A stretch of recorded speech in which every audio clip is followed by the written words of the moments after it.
നമസ്കാരം. നിങ്ങൾ ഈ കേൾക്കാൻ പോകുന്ന ഓഡിയോ എന്ന് പറയുന്നത് റസൂൽ പൂക്കുറ്റി, ദിയാസന ആൻഡ് മേരി ഇവർ മൂന്നുപേര് തമ്മിലുള്ള വോയിസ് ആണ്. ഈ ഒരു കോൾ നടക്കുന്ന സമയത്ത് തൊട്ടടുത്ത് നമ്മുടെ കഥാനായികയായ നമ്മുടെ സജ്ന ഉണ്ട് എന്നുള്ളതാണ്. ഇവരുടെ അപരാധങ്ങളാണ് പറയുന്നത്. എങ്ങനെ വന്നു, ഇതെങ്ങനെയൊക്കെ സംഭവിച്ചു. സത്യം പറഞ്ഞാൽ ഫുൾ അപരാധമാണ്. എൻ്റെ അമ്മ, ഇത് മൊത്തം അപരാധമാണ് എന്നുള്ളതാണ്. അവസാന ഭാഗം വിട്ടുപോകരുത്. അവസാന ഭാഗത്തിൽ വൻ ട്വിസ്റ്റ് ഉണ്ട്. മനസ്സിലായോ? എന്താണ് നിങ്ങൾ ആ വോയിസ് ഒന്ന് കേട്ട് നോക്കൂ. എന്തിനാണ് എന്റെ ഫ്രണ്ട്സിനോട് സംസാരിക്കേണ്ട ആവശ്യമില്ല. നിങ്ങൾ അവരെ കൂട്ടാൻ നിങ്ങൾക്ക് ശബ്ദം ഉണ്ടാക്കരുത്. നീ എന്തിനാണ് ഇങ്ങനെ വിളിക്കേണ്ട ആവശ്യമില്ല. നിങ്ങൾ അവരെ കൂട്ടാൻ നിങ്ങൾക്ക് ശബ്ദിക്കരുത്. ഹലോ, എവിടെയാ? ഞാനിപ്പോ സ്റ്റുഡിയോയിലാണ്. ഇയാള് പിന്നെ ഉമ്മയ്ക്ക് സുഖമില്ലെന്ന് പറഞ്ഞിട്ടുള്ള സംഭവം ഭയങ്കര ഒച്ചപ്പാടും ബഹളമൊക്കെ ബ്രീത്ത് ചെയ്യാൻ പറ്റാണ്ടായി, ഭയങ്കര ആങ്സൈറ്റി ആയി. അങ്ങനെ ഞാൻ ടിക്കറ്റ് 10:15 ഫ്ലൈറ്റിന് ടിക്കറ്റ് ബുക്ക് ചെയ്തായിരുന്നു. അങ്ങനെ കൊണ്ടുപോകുന്ന വഴിക്ക് ഡോക്ടറെ കാണിക്കാനായിട്ട് വഴിക്ക് കൊണ്ടിറക്കി. അവിടെ കക്ഷിക്ക് നിൽക്കാൻ പറ്റാത്ത അതിൽ മറിഞ്ഞു വീണ റോഡിൽ ആൾക്കാരെല്ലാം കൂടെ കൂടി അവിടെ നിന്ന് പൊക്കി എടുത്തൊരു കസേരയിൽ ഇരുത്തി ഡോക്ടറെ അവിടേക്ക് വിളിച്ചു വരുത്തി, നടു റോഡിൽ വിളിച്ചു വരുത്തി BP ഒക്കെ ചെക്ക് ചെയ്തപ്പോൾ കക്ഷിക്ക് ആങ്സൈറ്റി ആണെന്ന് പറഞ്ഞു. അവിടെ നിന്ന് ഒരു ഇഞ്ചക്ഷൻ കൊടുത്തു. അവിടെ നിന്ന് തിരിച്ച് ഞങ്ങൾ പൊക്കിയെടുത്ത് വീട്ടിൽ റൂമിൽ സ്റ്റുഡിയോ കൊണ്ടുവന്നിട്ടുണ്ട്. 6:30 ഫ്ലൈറ്റിലേക്ക് ട്രിവാൻഡ്രത്തേക്ക് ബുക്ക് ചെയ്തിട്ടുണ്ട്. പിന്നെ എന്റെ വീട്ടില് മൊത്തം പ്രശ്നങ്ങളാണ്. അല്ല, ഇപ്പൊ സാറിന്റെ അടുത്തുണ്ടോ അവള്? എന്റെ അടുത്തുണ്ട്. പക്ഷെ നിങ്ങൾ സംസാരിക്കണ്ട. ഇല്ല, ഞങ്ങള് സംസാരിക്കില്ല. നിങ്ങൾ സംസാരിക്കണ്ട. പക്ഷെ നിങ്ങൾ തിരുവനന്തപുരത്ത് കക്ഷി വരുമ്പോൾ നിങ്ങൾ പോയി കാണണം. കണ്ടിട്ട് ഇല്ല സാർ, നോ സാർ. ഞങ്ങൾ ഇനി ഒരു രീതിയിലും കണക്റ്റഡ് ആവില്ല sir. I am really sorry sir. നിങ്ങൾ എങ്ങനെ ഡീൽ ചെയ്യണമെന്നോ എന്തോന്നൊന്നും നമുക്ക് അറിഞ്ഞൂടാ. ഞാനാവില്ല.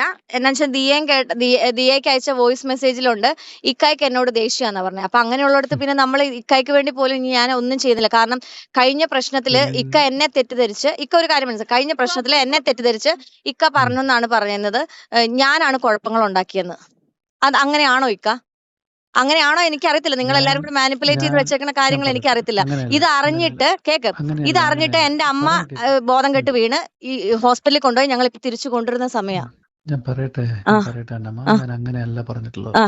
ഞാൻ പറഞ്ഞിട്ടുള്ളത് കഴിഞ്ഞ തവണ ഇവള് പോയൊരു കുരുക്കിൽ ചാടിയപ്പോഴ് അന്നമ്മ എന്റെ നല്ല സുഹൃത്ത്, എന്റെ സുഹൃത്താണ്, എന്റെ നല്ലത് മാത്രം ആഗ്രഹിക്കുന്ന ആള്. ഇവ എപ്പോഴും അന്നമ്മയെ എന്റെ അടുത്ത് ജസ്റ്റിഫൈ ചെയ്ത് എങ്ങനെയാണ്, നിങ്ങൾ പറയുന്ന അവള് കേൾക്കില്ല, നിങ്ങൾ പറയുന്ന അവള് കേൾക്കില്ല, അവൾ എന്റെ സുഹൃത്താണ്, അവൾ എന്റെ നല്ലത് മാത്രമേ നോക്കത്തുള്ളൂ. അപ്പൊ ഞാൻ പറഞ്ഞു, നിന്റെ നല്ലത് മാത്രം നോക്കുന്ന നിന്റെ സുഹൃത്താണ്, കറക്റ്റാണ്, നിന്റെ നല്ലത് നോക്കുള്ളൂ. പക്ഷേ നമ്മളൊരു കുഴിയിൽ ചാടുമ്പോൾ നെല്ലും പതിരും പറഞ്ഞു കൊടുക്കണ്ടേ? അത് നെല്ലും പതിരും പറഞ്ഞു കൊടുത്തായിരുന്നോ അവളോടൊന്ന് ചോദിച്ചു നോക്കേ. ഇവള് മറ്റുള്ളവരുടെ അടുത്ത് പറഞ്ഞത്, ഞാൻ വേറൊരു കാര്യം കൂടെ, അല്ല ഒരു മിനിറ്റ്, നെല്ലും പതിരും പറഞ്ഞു കൊടുത്തായിരുന്നോ എന്ന് ചോദിച്ചു നോക്കിക്കേ. എന്നിട്ടും ഞാൻ അവളുടെ കൂടെ നിന്നിട്ട് ഇന്നിപ്പം ഞങ്ങൾക്ക് അയച്ച മെസ്സേജ് എന്നാന്നറിയോ, ഇക്കാടെ കൂടത്തില് ഞങ്ങള് എന്താ പറയാ, അവൾക്ക് ആവശ്യമില്ലാത്ത കാര്യങ്ങള് എന്താ പറഞ്ഞു കൊടുത്ത് അവളെ ഞാൻ ഇക്കനെയും കൂടെ തെറ്റിക്കുവാണ്, ഞാൻ മാനിപ്പുലേറ്റ് ചെയ്ത് ഞാൻ ഇക്കനെയും അവളെയും കൂടെ തെറ്റിക്കാൻ വേണ്ടിയിട്ട് ഞാൻ പല കാര്യങ്ങൾ ചെയ്യുന്നു ഇവള് സ്പീക്കർ ഇട്ട് ഞങ്ങൾ പറഞ്ഞുകൊണ്ടിരുന്നപ്പോഴാണ് മമ്മിക്ക് വയ്യാണ്ടായത്. അറിയാവോ ഇക്ക? എന്റെ അമ്മയ്ക്ക് സ്ട്രോക്ക് വന്ന് കഴിഞ്ഞ പ്രാവശ്യം ഹോസ്പിറ്റലായതാ. ഇനി ഞാൻ അവളുമായിട്ട് യാതൊരു ബന്ധവുമില്ല. കാരണം എനിക്കിനി നിങ്ങളുടെ ഇതിൽ ഇടപെട്ട് എനിക്ക് പഴി കേൾക്കാൻ വയ്യ. കാരണം എനിക്ക് എന്റെ ലൈഫുണ്ട്. ഞാൻ വളരെ സ്ട്രെയിറ്റ് ആയിട്ട്, അല്ല ഇക്ക ഒരു കാര്യം മനസ്സിലാക്കണം, 10 വർഷം ഞാൻ ഈ ഇൻഡസ്ട്രിയിൽ നിന്നല്ല, ഞാൻ വളരെ സ്ട്രെയിറ്റ് ആയിട്ട്, എന്റെ ഫാമിലി അങ്ങനെ അല്ല. ഇക്കായുടെ ഫാമിലി വലുതല്ലേ. എന്റെ ഫാമിലി, എന്റെ കസിൻസ് ഫുൾ ഇപ്പൊ വീട്ടിൽ വന്നിട്ടുണ്ട്. ഇക്കാക്ക് അറിയോ, ദിയ സാക്ഷിയാണ്. എന്നെ എല്ലാവരും പറഞ്ഞു, ഒരു പ്രാവശ്യം നിന്നെ സജന ദ്രോഹിച്ചതാണ്, നീ എന്തിനു തിരിച്ചു കയറ്റിയെന്ന് പറഞ്ഞിട്ട് എന്റെ കസിൻസ് കോട്ടയത്ത് നിന്ന് വരെ വന്നിട്ടുണ്ട്. അറിയാവോ? ഇവൾ എന്നോട് പറഞ്ഞെന്നറിയോ, ഇപ്പൊ എന്റെ ലൈഫ് ഇടപെടരുതെന്ന്. പിന്നെ ഇവളുടെ ഉമ്മീനെ വിളിച്ചെന്ന്. ഇവൾ അവിടെ കിടന്ന് ഷാദിയത്തിനെ വിളിച്ച് ഞങ്ങള് തിരിച്ചു കേറി വാ പട്ടീനെ പോലെ പറഞ്ഞു. ഞാനും ദിയേം പറഞ്ഞു. ഇവള് കേൾക്കാണ്ടായപ്പോ ഞാൻ ഇവളുടെ ഉമ്മീനെ വിളിച്ചു. കാരണം എന്നാന്നറിയോ, ഇവള് കാണിക്കുന്ന രീതി വെച്ചിട്ട് ഉമ്മയെങ്കിലും പറയുന്നത് കേട്ട് തിരിച്ചു വരട്ടെ എന്നും. പിന്നെ എന്റെ വീട്ടിൽ നിന്നാ പോയത്. ഇക്ക ഒരു കാര്യം മനസ്സിലാക്കണം, എന്റെ വീട്ടിൽ നിന്ന് അവിടെ പോയിട്ട് ഇവളും തമ്മിൽ, ഷാദിയത്തേക്ക് എന്ത് സംഭവിച്ചാലും ഇവക്ക് എന്ത് സംഭവിച്ചാലും എനിക്ക് മനസാക്ഷി എന്ന് പറഞ്ഞൊരു സംഭവമുണ്ട്. ഞാൻ ഇവളെ കൂടപ്പിറപ്പിനെ പോലെയാണ് കണ്ടത്. ഇവൾ ഇന്ന് പറഞ്ഞ കുറെ വാക്കുകൾ, ഇന്നിപ്പൊ എനിക്ക് അയച്ച ഒരു വോയിസ് ഉണ്ട്, ഞാൻ ഇക്കയ്ക്ക് അയച്ചു തരാം. മാനിപ്പുലേറ്റ് ചെയ്ത് ഞാനാണ് മാനിപ്പുലേഷൻ ചെയ്യണത്. ഞാൻ ഇക്കാനെ ഇവളെയും കൂടെ തെറ്റിക്കുന്നത്. കഴിഞ്ഞ പ്രാവശ്യം ഇക്കാൻ്റെ അടുത്ത് ഇവളെ വീട്ടിൽ നിന്ന് ഇറങ്ങുന്നതിന് മുമ്പ് ഒരു കോൺഫറൻസ് കോൾ ഞാൻ ഇക്കാൻ്റെ അടുത്ത് പറഞ്ഞു, ഇക്കോടെ എനിക്ക് സംസാരിക്കണമെന്ന് പറഞ്ഞു. ഇവൾ എൻ്റെ അടുത്ത് പറഞ്ഞ എന്താണെന്നറിയോ? ഞാൻ ഇപ്പൊ അവളെ കേൾപ്പിച്ചാലും കുഴപ്പമില്ല, അവളെ മുമ്പിൽ എന്ന് പറഞ്ഞ ഇക്ക എന്നെ പറ്റി എന്നുവെച്ചാൽ എന്നെ വിശ്വാസമില്ലെന്ന് പറഞ്ഞെന്ന്. ഞാൻ ഇക്കോടെ എന്താ ഇവളെ പറ്റി മോശം പറഞ്ഞു തന്നേക്ക? ദൈവത്തിന് നിരക്കാത്ത എന്തെങ്കിലും കാര്യം ഞാൻ പറഞ്ഞു തന്നിട്ടുണ്ടെങ്കിൽ അല്ല ദൈവത്തിന് ഞാൻ ഈ നിമിഷം വരെ ഞാൻ ദിയുണ്ട്, എല്ലാവരും ഉണ്ട്. ഞാനൊരു കാര്യം പറയും, ഇന്ന് ഈ നിമിഷം വരെ അവളുടെ നല്ലത് മാത്രം ആഗ്രഹിച്ച് കൂടെ നിന്നവളാ. പക്ഷെ ഇവൾ ഇങ്ങനെ പറഞ്ഞു കഴിഞ്ഞാൽ ഞാൻ ദൈവത്തിനും കർമ്മയ്ക്കോ വിട്ടുകൊടുക്കുന്നത്. എന്നെ വേദനിപ്പിച്ചവരെല്ലാം വിഷമിപ്പിച്ചിട്ടുണ്ടെന്ന് എനിക്ക് നന്നായിട്ട് അറിയാം. കാരണം ഞാൻ അത് കർമ്മയ്ക്ക് ഞാനൊരു കാര്യം പറയട്ടെ, ഒരു മിനിറ്റ്. 2 കാര്യങ്ങൾ എനിക്കിന്ന് നല്ല രീതിയിൽ പ്രശ്നം ഉണ്ടാക്കി. ഞാനിനി ഒരിക്കലും സജനയായിട്ട് കണക്ഷൻ ഉണ്ടാവില്ല എന്ന് തീരുമാനം എടുത്ത സമയം അതായിരുന്നു. രാവിലത്തെ കോൾ വന്ന സമയത്ത് അവൾ എൻ്റെ അടുത്ത് നിന്നുകൊണ്ട് എനിക്കിനി റിലേഷൻഷിപ്പ് തുടരണ്ട, എനിക്ക് 3 കോടി മതി. ഒന്ന്. രണ്ടാമത്തെ കാര്യം എന്ന് പറഞ്ഞത്, അവളോട് പറഞ്ഞു, നീ പ്രശ്നം ഉണ്ടാക്കല്ലേ, അവർക്ക് ഏതെങ്കിലും രീതിയിൽ വല്ലതും പറ്റിപ്പോയി കഴിഞ്ഞാൽ നമ്മൾ സമാധാനം പറയേണ്ടി വരും. എന്റെ പൊന്നു മോളെ, നീ കാല് പിടിച്ച് പറയണം, നീ ഇങ്ങ് വാന്ന് പറഞ്ഞപ്പോൾ പറയണേ, അവർ മരിച്ചാലും എനിക്ക് പ്രശ്നമില്ല. ഈ 2 സ്റ്റേറ്റ്മെന്റ് കേട്ടതോട് കൂടി ഞാൻ അവളുടെ മനസാക്ഷിയെ ഞാൻ മനസ്സിലാക്കി. എനിക്ക് അങ്ങനത്തെ മനുഷ്യപ്പറ്റില്ലാത്ത ഒരാളുമായിട്ട് ഒരു തരത്തിലുള്ള ഒരു ബന്ധവും എനിക്ക് വേണ്ട. പിന്നെ ഈ അന്നമ്മയും ഞാനും ആകെ കാണുന്നത് ലാസ്റ്റ് ടൈം തിരുവനന്തപുരത്ത് വന്ന സമയത്താണ്. അവൾ എനിക്ക് ഒരു വോയിസ് മെസ്സേജ് അയച്ചിരിക്കുന്നത്, നീ അന്നമ്മേനെ പറ്റി പറഞ്ഞ കാര്യങ്ങളൊന്നും ഞാൻ ഇതുവരെ അവളുടെ അടുത്ത് പറഞ്ഞിട്ടില്ലെന്ന്. എനിക്ക് ഇവരുമായിട്ടൊന്നും, എനിക്ക് ഈ പറഞ്ഞ അന്നമ്മയായിട്ട് പോലും എനിക്ക് ബന്ധമില്ല. ഞാൻ സജിന ഉണ്ടെന്ന് കരുതിയിട്ടാണ് ഇന്ന് അന്നമ്മയുടെ ഫ്ലാറ്റിൽ പോലും വന്നത്. ഞാൻ ഇന്ന് ഈ നിമിഷമാണെങ്കിൽ ഈ നിമിഷം ഇവിടെ നിന്ന് മാറും. എനിക്ക് അന്നമ്മയല്ല, എനിക്ക് ഇമ്പോർട്ടൻസും ഇല്ല അന്നമ്മ. ഞാൻ അവളെ മുമ്പിലിരുന്ന് തന്നെ അത് പറയുന്നത്.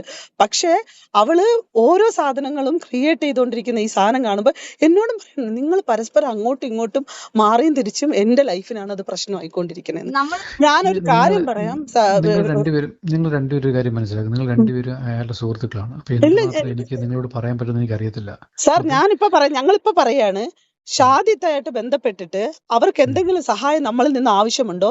ഞാൻ ഇപ്പോഴും നിങ്ങളൊപ്പമല്ല നിൽക്കുന്നത്. ഞാൻ പറയണം, കാരണം നിങ്ങളും കൂടെ കാരണം തന്നെയാണ് അവളുടെ റിലേഷൻഷിപ്പിനകത്തുള്ളത്. അത് നിങ്ങൾ മാത്രം തീരുമാനിച്ച് എന്താന്ന് വെച്ചാൽ ആയിക്കോ. പക്ഷെ ഒരു സ്ത്രീയും 2 മക്കളും ഇത് അനുഭവിക്കുമ്പോ ആസ് ആൻ ആക്ടിവിസ്റ്റ് എന്റെ എത്തിക്സ് എന്ന് പറയുന്നത് ഇതല്ല. എന്റേതെന്ന് പറഞ്ഞാൽ ഞാൻ അവരൊപ്പം നിൽക്കുക എന്നുള്ളതാണ്. അതുകൊണ്ടാണ് സാർ എൻ്റെ അടുത്ത് പറഞ്ഞ സമയത്ത് ഞാൻ പറഞ്ഞു, സാർ അവരെന്താവശ്യപ്പെട്ട് സംസാരിച്ചാലും ഞാൻ അവരൊപ്പം നിൽക്കുമെന്ന് പറഞ്ഞത്. ഞാൻ ഒരിക്കലും നിങ്ങളൊപ്പം അല്ല നിൽക്കുന്നത്. പക്ഷേ ആ സ്ത്രീക്കൊപ്പം ഞാൻ നിൽക്കും, നിങ്ങളെ ഭാര്യയ്ക്കൊപ്പം ഞാൻ നിൽക്കും. അവർ അത്രയും കണ്ടീഷനിൽ ഹെൽത്ത് പ്രശ്നമായി നിൽക്കുന്ന അവരെ കൺസിഡർ ചെയ്യാൻ പറ്റാത്ത സജനയുടെ മനസാക്ഷി എനിക്ക് ഒരിക്കലും അംഗീകരിക്കാൻ പറ്റത്തില്ല. പിന്നെ ഞാൻ പറഞ്ഞുതരാം സാർ, അവൾ ആങ്സൈറ്റിയോ അവൾ പ്രശ്നമോ അവളെ ഞങ്ങളടുത്ത് മെസ്സേജ് അയച്ചോ അവൾ ആത്മഹത്യ ചെയ്യാൻ പറഞ്ഞു, ഞങ്ങൾക്ക് ഒരു പ്രശ്നവും ഇല്ല. ഞാൻ അങ്ങനെ ഇനി ഒന്നുകൂടെ എൻ്റെ അടുത്ത് വന്നാൽ ഞാൻ അപ്പൊ പോലീസ് സ്റ്റേഷനിൽ വിളിച്ചറിയിക്കും. എൻ്റെ ഒരു ഫ്രണ്ട് ഇന്നടുത്തുകൊണ്ട് അവൾ എൻ്റെ അടുത്ത് ആത്മഹത്യ ചെയ്യാണെന്ന് പറയാണ്. സാർ ആ കുട്ടിയെ രക്ഷിക്കണം, എനിക്ക് ഇതേ ലാസ്റ്റ് ചെയ്യാൻ വേണ്ടി പറ്റത്തുള്ളൂ, അതിലപ്പുറത്തൊന്നുമില്ല. സാറ് നമ്മൾ പറയും, ഞങ്ങൾ ഇതുവരെയും സാറിൻ്റെ അടുത്ത് ഈ രീതിയിൽ ഞാൻ സാറിൻ്റെ അടുത്ത് ഒപ്പോസ് ചെയ്ത് ഒരു തരത്തിലും ഞാൻ സംസാരിച്ചിട്ടില്ല. പക്ഷെ എനിക്ക് വളരെ വലിയ വിഷമം ഉണ്ടാക്കിയ സാഹചര്യമാണ്. കാരണം അവളുടെ റിലേഷൻഷിപ്പിൽ പ്രശ്നം ഉണ്ടാക്കരുതെന്ന് കരുതിയിട്ടാണ് അവൾക്ക് ഒപ്പമാണ് ഞങ്ങൾ നിന്നിട്ടുള്ളത്. അവൾ ഇങ്ങ് വാന്ന് പറഞ്ഞത് അവളുടെ ഹെൽത്തിനെ ഒന്നും വരരുതെന്ന്. ഒരു മിനിറ്റ് ഏത് അവസ്ഥയിൽ നിന്നെ ഇവിടെ കൊണ്ടിരിക്കുന്നത്? ആരായാലും നിനക്ക് എന്താണ്? ദിയാണ് സംസാരിക്കുന്നത്. ദിയ, എന്തിനാണ് എന്റെ ഫ്രണ്ട്സിനോട് സംസാരിക്കേണ്ട ആവശ്യമുണ്ട്? നിങ്ങൾക്ക് ശബ്ദിക്കരുത്, ശബ്ദം ഉണ്ടാക്കരുത്, എന്തിനാണ് ഇങ്ങനെ വിളിക്കേണ്ട ആവശ്യമുണ്ട്? നിങ്ങൾ ഒച്ച ഉണ്ടാക്കരുത്, നിങ്ങൾക്ക് ശബ്ദിക്കരുത്, ശബ്ദം ഉണ്ടാക്കരുത്, എന്തിനാണ് ഇങ്ങനെ വിളിക്കേണ്ട ആവശ്യമുണ്ട്? നിങ്ങൾ ഒച്ച ഉണ്ടാക്കരുത്. മോശമാണ് ഭയങ്കരമായിട്ട് കാണിക്കുന്നത്. നിങ്ങൾ കൂടി ഞാൻ കണക്ട് ചെയ്തതാണ് നിങ്ങൾക്ക് കുഴപ്പം. കേട്ടല്ലേ? നിങ്ങൾ കണക്ട് ചെയ്തതാണ് നിങ്ങൾക്ക് കുഴപ്പം.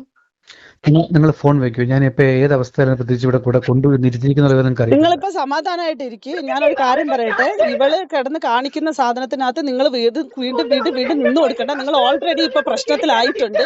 നിങ്ങൾ അവളെ വഴിക്ക് വിട്ടിട്ട് അവളെ കയറ്റി വിടാൻ നോക്ക്. നിങ്ങൾ എന്നിട്ട് നിങ്ങളെ കാര്യം നോക്ക്.